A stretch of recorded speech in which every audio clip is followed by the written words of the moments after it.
Hello, you guys. This is your friend Valma Hagar. Today, we're going to talk about something that is really near and dear to my heart. You know, we see so many people that are depressed, oppressed, have anxiety or panic attacks. You know, there's one way that you can get rid of all of that. You know how it is? Serve others. Serve others. No matter how broken you may feel, or how unqualified you may feel, I guarantee you, if you get out and you do something for somebody else, the word says, whatever good thing you do for others, God will do for you. So when you go out there and you give, and especially when you give out of your own need, you know, let's say that you have a need. Let's say that you're oppressed or depressed. You go pray for someone else that has the same problem. It says, pray one for the other, that you might be healed. So as you're praying for them, you're going to get a healing as well. But I'm telling you, God will give you the strength sufficient for the day. So, you know, and it also says that in your weakness, God is made strong. So his power comes alive when you're weak. So when you feel like I can't do anything myself, I'm a mess, I blah, blah, blah, you know what? Get out there and serve. Go to a nursing home.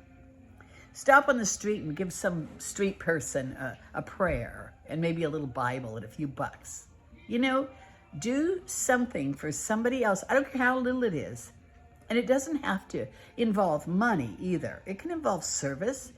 It can involve a word of encouragement. You know how precious a word of encouragement can be to every one of us. I mean, all of us need that. When someone comes up to me and encourages me, I'm like, oh, thank you, I needed that. It's like you give someone a rose when you do that. You know, you give them a word of encouragement. I don't care how little it is. It can be something like, you know, you look nice today. Or, you know, that's a nice dress you've got on. Or, you know, just something nice. You have beautiful eyes. Find something nice. Remember my little poem? And the gist of it is, in the mud and scum of things, there always, always something sings. So that's the gist of it. You can find something beautiful in everything. I don't care how ugly it may be. You look around and find something beautiful.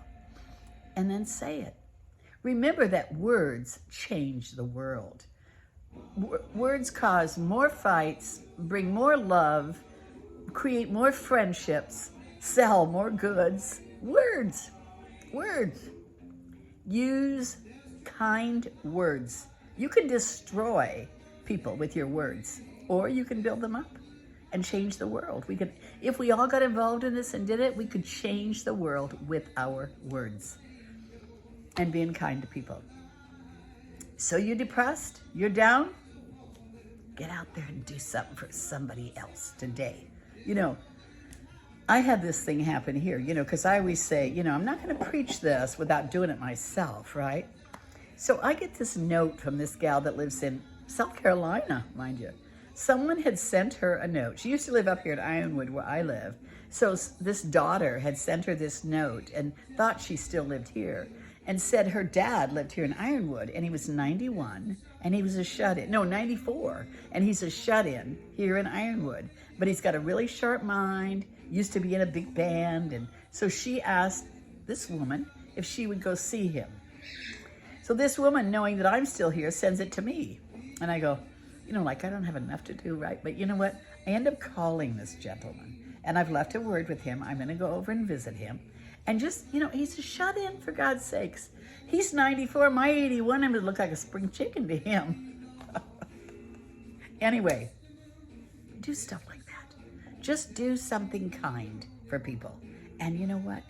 God will do something kind for you. I am such a believer. This stuff that I teach you guys, God, I'm such a believer. I have to tell you this other story. I was at the casino the other day. You know, on Sundays, I go to the casino. I play, you know, the quarter machines or the penny machines, but I play quarters. And I go to church first, and then I head over to the casino with my little Italian sandwich by myself. That's my little day, right? So I'm sitting next to this woman and she makes some comment, do you come often? I go, no, I just come on Sundays. And she goes, oh, do you go to church first? I go, absolutely. I go to church first and then to the casino. She goes, well, so you go to church and then you go out and sin. And I looked at her real serious and I said, you know what? If I thought what I was doing was a sin, I wouldn't do it. I would not do it. Now, can gambling be a sin? You betcha. You go out and you spend the money that you're supposed to spend on your family or your bills and you're spending it there. That is not a good steward of your money. So that is a sin. But when you do it like I do it, I live alone. It's my little recreation. I don't go out to dinner very often and spend $100 for dinner, but I do go to the casino on Sundays and I love it, okay? Not in any way telling you need to go gamble. No, do not do it. Gambling can get in your blood. It's like I can also have a glass of wine, and I'm fine with that, one glass. But some people aren't. So you have to be very careful when you do stuff like this. But I really meant it when I said to her, if I thought it were a sin, I would not do it. I wouldn't do anything I thought was harming my relationship with my God. So, I'm telling you guys, I really believe everything I'm saying, and I practice it. I'm not perfect, though, at all. Not even a little bit. I have lots of issues, just like everybody. But I also know that I'm under the grace of God, and that He forgives me for everything that I do if I ask for forgiveness. Buy my book, Hidden Treasures in Secret Places, on Amazon. 5-star rating, both of them. Hidden Treasures in Dark Places also. I love both books. I read them both myself. So, with that said, I think I'm done. Do something for somebody else and watch your life change. So until next time, this is your friend, Velma Hagar, bidding you a blessed day. Be a giver and be an encourager too.